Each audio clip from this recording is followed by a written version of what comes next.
The last Sonic Racing game to come out, at least a Sonic in a car, was Team Sonic Racing. Thankfully, I never had the displeasure of playing that game and stuck to Sonic and All-Stars Racing Transformed instead.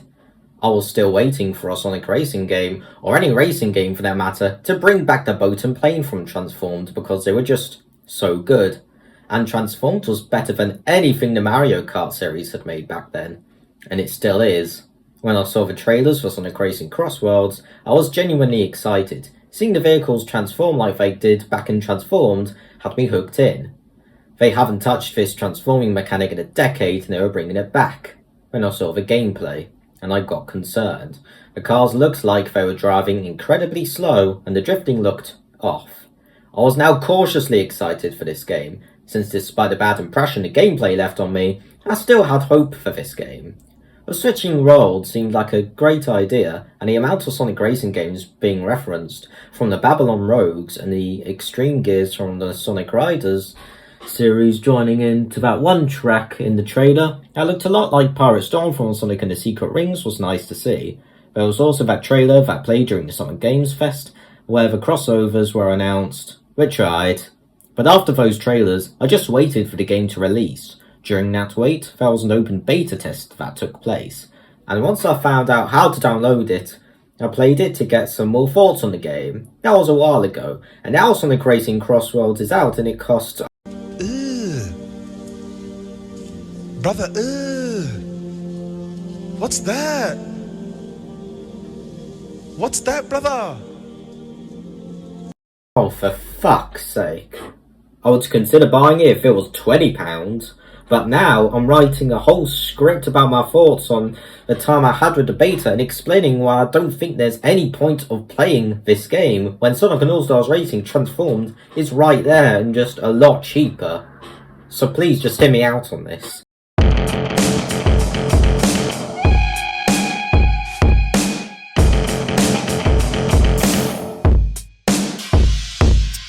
Before I talk about the negatives, let's try and be positive first. Let me get on the main thing I like about this game, the vehicle customization.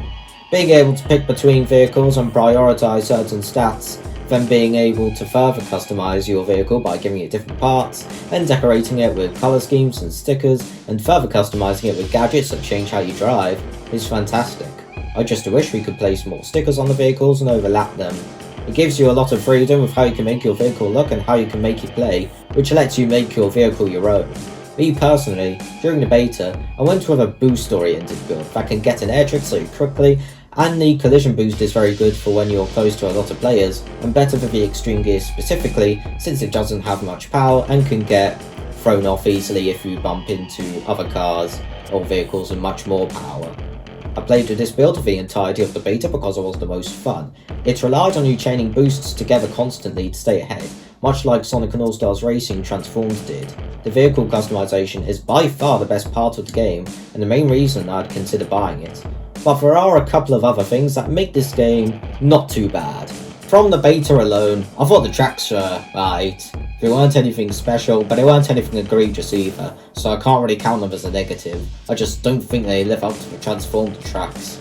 The tracks you switch to on the second lap with the Crossworlds gimmick are decent while they last. The tracks changing between the first and the third laps was cool as well. It reminded me of how Transformed did that with a lot of air tracks. I liked the exhibits in the Wonder Museum coming to life and the lap 3 music.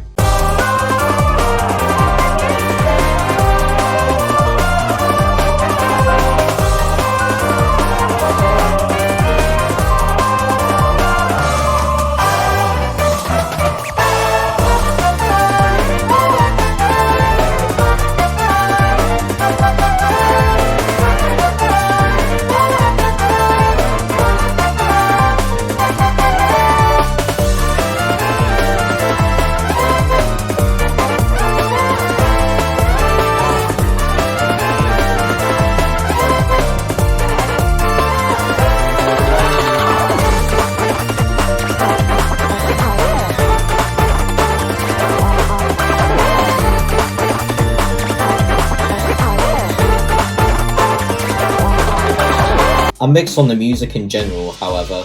I like the tracks like the Windmill Isle remix, or that Dragon Road track.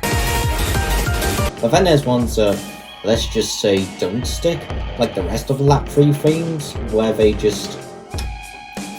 music is just cheering for some reason. I don't like that. Then there's pretty much the rest of the music I didn't talk about because nothing else stuck out to me as being good or as being bad. It was just forgettable.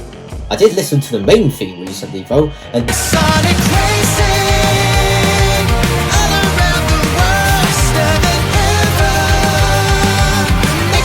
ever. speaking of music, there is also a jukebox feature I've seen in the full release, and there's not much music here from the previous Sonic games at all. This is such a weird jukebox. It'd just be much better if it was like the Tekken jukebox, so you can pick any music from the previous Tekken games to play on any stage you want. But this jukebox can easily be changed, so I hope that Sega can upgrade it, since nobody can deny that the jukebox feature is always nice to have.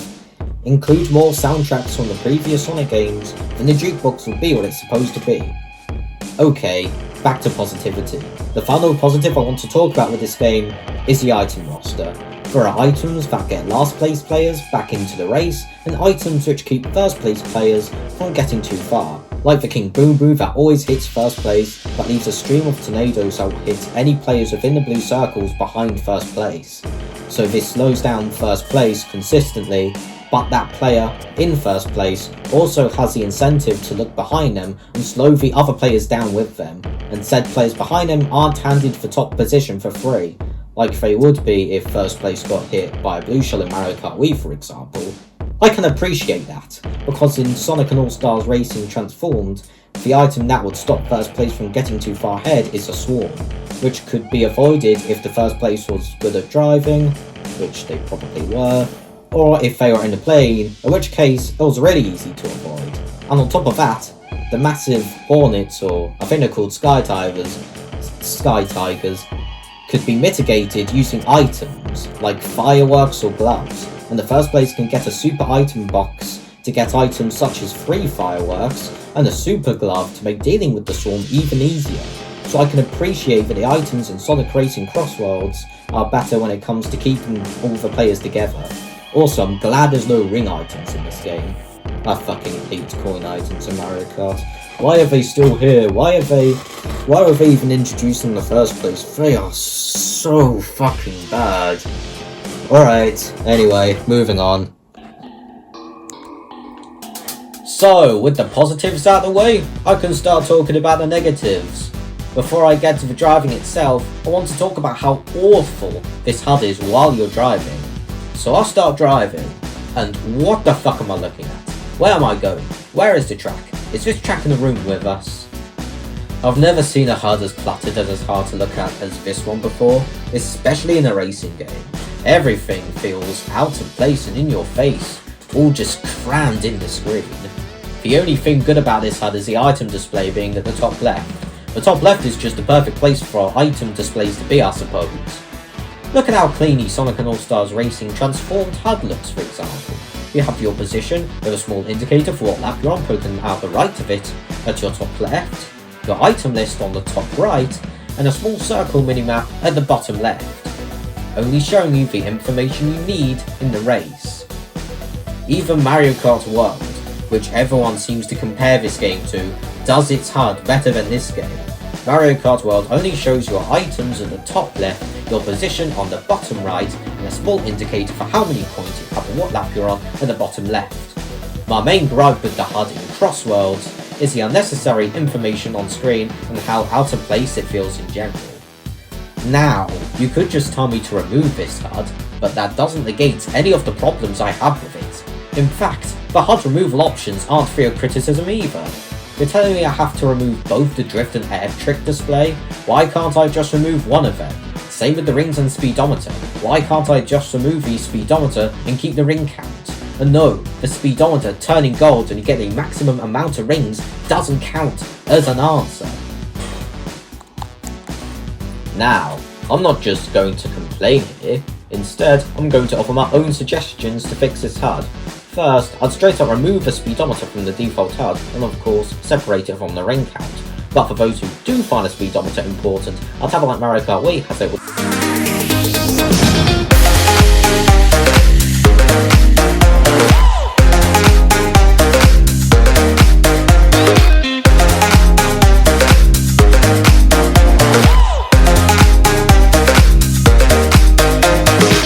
find that speedometer there and have it on your screen if you want it. When it is there, it's as unintrusive as possible. It'll either be at the bottom right or top middle of the screen. The problem now is that I'm hiding the speedometer from the player by taking it out of the default HUD. So to solve that, when the player gets to the main menu, I'd put a pop-up in front of them asking if they want their speedometer in their HUD or not, and where to find it in settings if they do change their mind. I'd also keep the speedometer's feature of getting a golden glow when you have a maximum ring count, as I think it is useful for telling people what these rings are here for. I don't think they tell you what they're there for, or like, at least the game doesn't tell you what the rings are there for unless you listen to that awful main thing, which...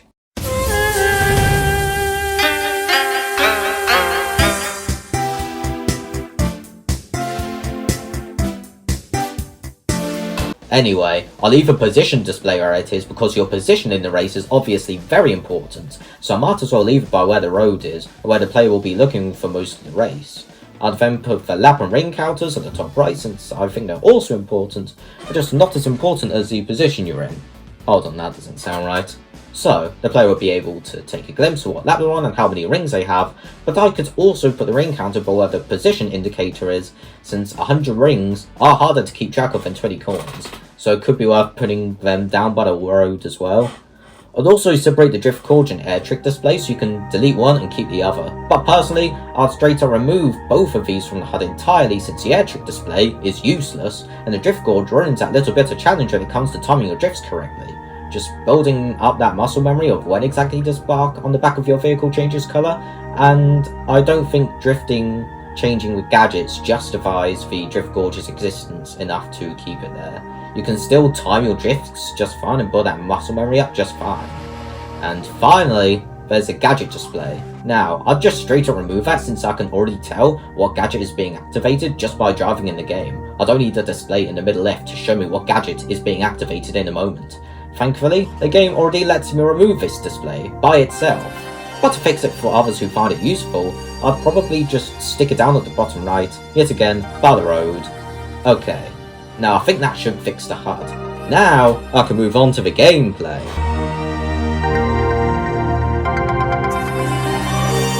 Let me get this out straight away. The driving feels slow. The cars don't feel like they're going fast in any way. I saw the advertisement where Sega presented Sonic Racing Crossworlds to be a sports car and Mario Kart World to be the slow RV, but in reality they're both the RVs, with the real sports cars being Sonic and All-Stars Racing transformed to Mario Kart 8 Deluxe. I couldn't actually put my finger on why Sonic Racing Crossworlds felt so slow. Maybe there's not enough effects to give off the illusion of speed. Maybe the boosts don't last long enough. Maybe there's just a maximum speed limit that isn't even that fast, and you can't just go infinitely faster the more boosts you get. Or maybe, just maybe, the cars are just really fucking slow. Well, it turns out there's a dynamic camera setting I missed throughout the entire beta. I was too busy playing the game to see if I could change my opinion on this game, then saw this dynamic camera setting in a YouTube video. After watching comparisons, I do think this camera makes the game faster, but not that much faster. I don't know how the dynamic camera with the supersonic speed looks, but I don't know how much it would help. But it would be nice if I knew about this dynamic camera beforehand. Maybe like the speedometer, there could be a pop-up in the main menu asking the player if they want a static camera or a dynamic camera, showing the pros and cons in each of them. Sega, if you're going to make fun of Mario Kart World for going slow and represent your game as the faster game, the sports car, you could at least offer the setting to the player that makes your game look fast.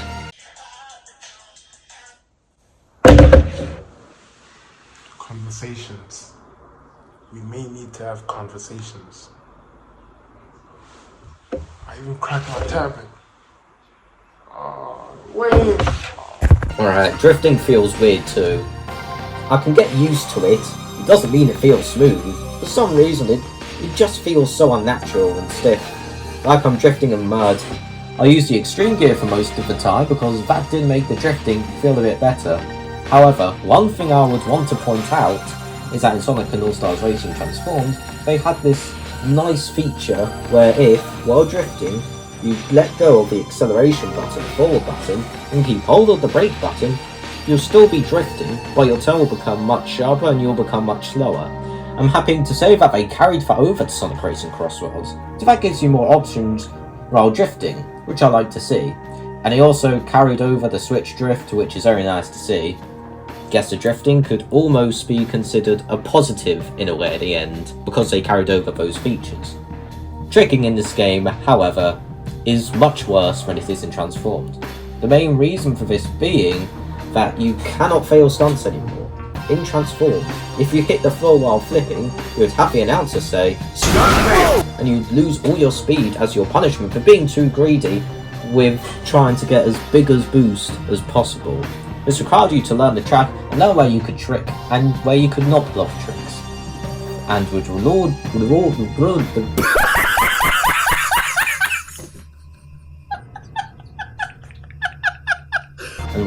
you very well for learning your limits. In Sonic Racing Crossworlds, the game won't let you trick too close to the ground. There's no risk involved in tricks anymore, unless you count the risk of deciding if it's worth sacrificing gadget slots so you can trick faster, get those trick gadgets instead. But personally, I wouldn't count that. You also can't barrel roll left or right anymore.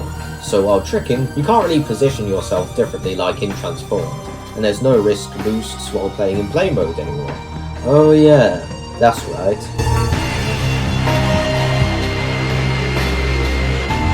I love playing Sonic and All-Stars Racing Transformed, as you can tell already.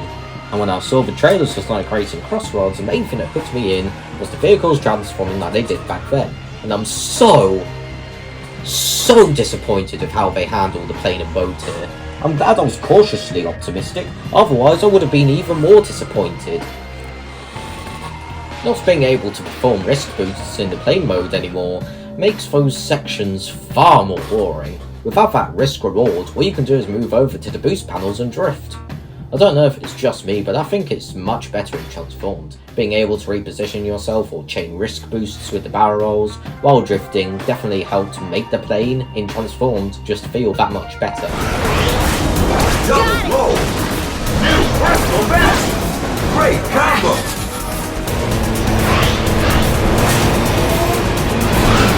Risk boost! Risk boost!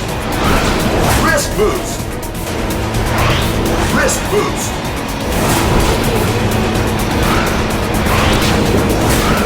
Risk boost! Transform boost! The boat sections aren't any better either.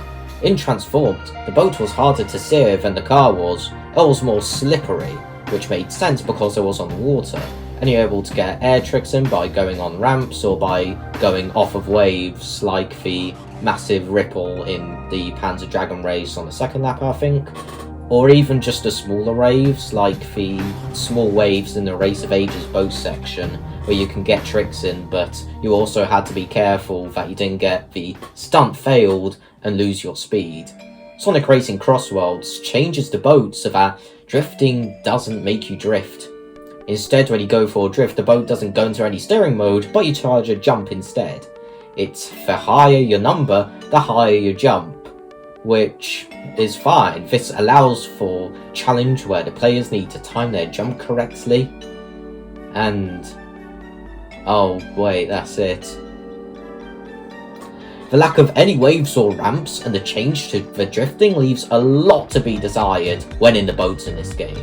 It's nice that they tried to make the boat play differently to the cars and different from how Transform did it, but this new boat... You know, Beavis, I'm not mad, I'm just disappointed. Jesus Christ! Well, these sections are very short, and they're quite empty at least, so don't have to go through them much. But it also feels like they were going to keep the characters in the cars again, but just decided to rush out these boats and planes just closer to the deadline to say, look, it's like Transformed, we got the boats and planes, but I might as well play the game that handles boats and planes much better than other ones with the where you can ride off waves on the boats and where you can chain risk boosts with the planes. I might as well play that game. I think I talked about everything regarding my experience with the game's open beta test. I only played online, racing against other people, because that was the best way to get my thoughts on this game, but I heard that the single player content is pretty good, so I'm glad they carried that from Transformed.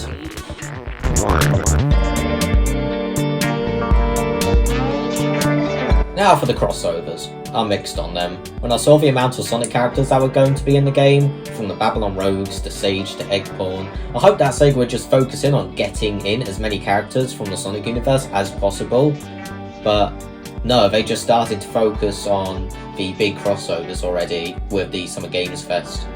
Miku, Joker, Ichiban, Steve, with a leak showing that SpongeBob will be in the game as well. The people were really glazing this game hard, as if these crossovers were going to be one of the main reasons that this game would be better than Mario Kart World. Like, yeah, this game looks slow as fuck, but does your game have Miku or the Joker from Persona 5 in it? No, they don't. Anyway, oh yeah, Miku's the only crossover character that will have voice lines apparently. Would it be too difficult to give the characters voice lines for everything except rival interactions? Of course it makes sense for the Minecraft characters to not have voice lines, but there's no excuse for the rest of them. The voice lines may get grating in the future, but I'd rather the crossover characters have their grating voice lines than not have a voice line at all. It takes out a lot of their personality and basically makes them husks. The only way you can recognise the characters is the way they look, but why choose that crossover when there's a whole roster of Sonic characters full of interactions and personality? There's a reason most characters in crossover games, mostly fighting ones, have voice lines, and there's a reason that when a crossover game's characters have no voice lines, it contributes to the failure of the game. I'm looking at you, Nickelodeon All-Stars Brawl. Joker here doesn't say anything when he gets a hit or does a trick, or when he does anything, which is strange. Even his interactions in the game lobbies are just Persona 5 sound effects. Sega could at least do the bare minimum and take voice lines from Persona 5 and put them into this game. They already put other Persona 5 sound effects into this game, so I don't know why Sega would be so reluctant to just give him more actual voice lines. So for example, imagine when Joker uses an item, he could have a voice line that plays from when he uses his persona. Usually he shouts, "Ravage them!" a lot. So it could be something to hear him say that when he uses an item. You could even have some navigator voice lines in there, like Morgana saying, "Fucking cool, Joker!" every time Joker gets a trick boost, for example. And as much as I fucking hate Morgana,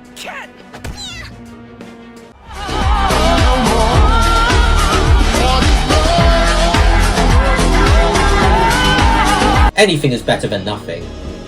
Transformed didn't have any voice lines for each character, and the voice lines they did have were ripped from their respective games, but it was at least something, which is, like I said, better than nothing. It's bad enough that the crossovers won't have any voice lines, and it's even worse to think about the Sonic characters who have yet to make it into the game that won't have any voice lines either. Why would anyone want to pick a new Sonic character when there's the old ones that have voice lines and rival interactions? It just doesn't make any sense. Also, Joker was playable in the beta, so why is he not in the full release of the game? I can't think of any reason to keep him out of the full release roster when he was already playable. Unless Sega are taking out time to give him voice lines, which I really hope is the case. There's also more crossovers that will be coming to the game, like Mega Man and Pac-Man. And Avatar The Last Airbender as well as Teenage Mutant Ninja Turtles have been leaked to be in the game at some point. To be honest, I don't really care about these crossovers, but my suggestions are, it'd be nice to see another Persona character, maybe even a Megami Tensei protagonist in the game, like Yu Narukami in a Nizunagi card, or the Strange Journey protagonist in a Mini Red Sprite. At least it makes sense for the Strange Journey protagonist to not have any voice lines. He doesn't talk in his game at all. I would want to see the Sonic and All-Stars Racing Transformed cast in the game as well, but if they're not going to have the voice lines, I might as well just play Transformed, where they do have the voice lines.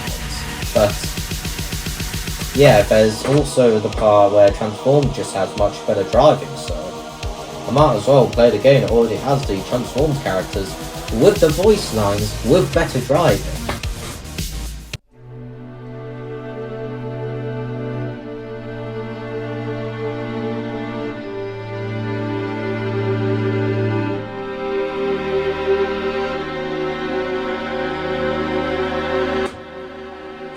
So, to conclude, what does Sonic Racing Crossworlds offer that makes it worth playing? Unique vehicle customization, a pretty good item roster, gadgets to further change your vehicle and add strategy, a decent set of tracks to race on, in the beta at least, a jukebox feature that could use some serious work, and the Crossworlds gimmick where you're on a completely different track for the second lap. There's also the rival interactions which are nice. Overall, some great features that Transformed doesn't have. On the other hand, there's the negatives this game has. It felt slow, and even after I looked at the dynamic camera, it didn't look that fast. The drifting on the vehicles was weird. Small features like barrel rolls and failing stunts are missing, making the driving just that much worse. A massacred version of the plane and boat that might as well not even be in the game, a terrible HUD, and a strange roster of crossovers that seem to have no voice lines. Seriously, why are 3 of them Nickelodeon? Most of these bad qualities can be easily fixed. Let players remove each display of the HUD separately, don't keep 2 displays together for barely any reason. Maybe add another speed on top of supersonic speed, maybe hypersonic speed. And don't hide the dynamic camera in the settings. Offer it to the player and tell them it makes the game look faster. Then the game might be faster than ever, like the song suggests. Fix the jukebox feature, that should be easy enough to do. Maybe make the plane and boat sections more packed with obstacles and ramps to make them feel more involved in the game, I suppose. And finally, give all the crossovers and future characters that have voices in their universes their voices. There's no point playing any crossovers, let alone any Sonic characters that may come in the future when they don't have voices or interactions, unless you want to play as the husk of the character you recognise so badly. If all these changes were to be made in the future, I'd consider buying the game for £30. I'd consider buying it for £20 if even one of these changes were made, but it's much harder to change the game's main problem, the core gameplay. Only so many features and quality life improvements can save a game that doesn't have a great gameplay loop in the first place. What's a racing game that doesn't have good driving? As this game is, I can't consider buying or recommending it to other people when it costs far more than Sonic & All-Stars Racing Transformed does. Unless you want those new features to the point where you'll forgive the price hike and the downgrades in driving Crossworlds has. Transformed just has better driving in all 3 vehicles, and honestly, has better tracks and music. But that's just me comparing the beta to Transformed. In the far future, I'll need to play the full release to form a proper opinion on this game and go into more depth for my comparison. But of course, I won't be doing that right now. Not at that price. I just hope this game gets better when I get to playing it. Hell, I hope this video has already aged poorly by the time it's released, or at least ages poorly in the future. I really just want a new Sonic Racing game to play. I cannot keep playing Transformed forever.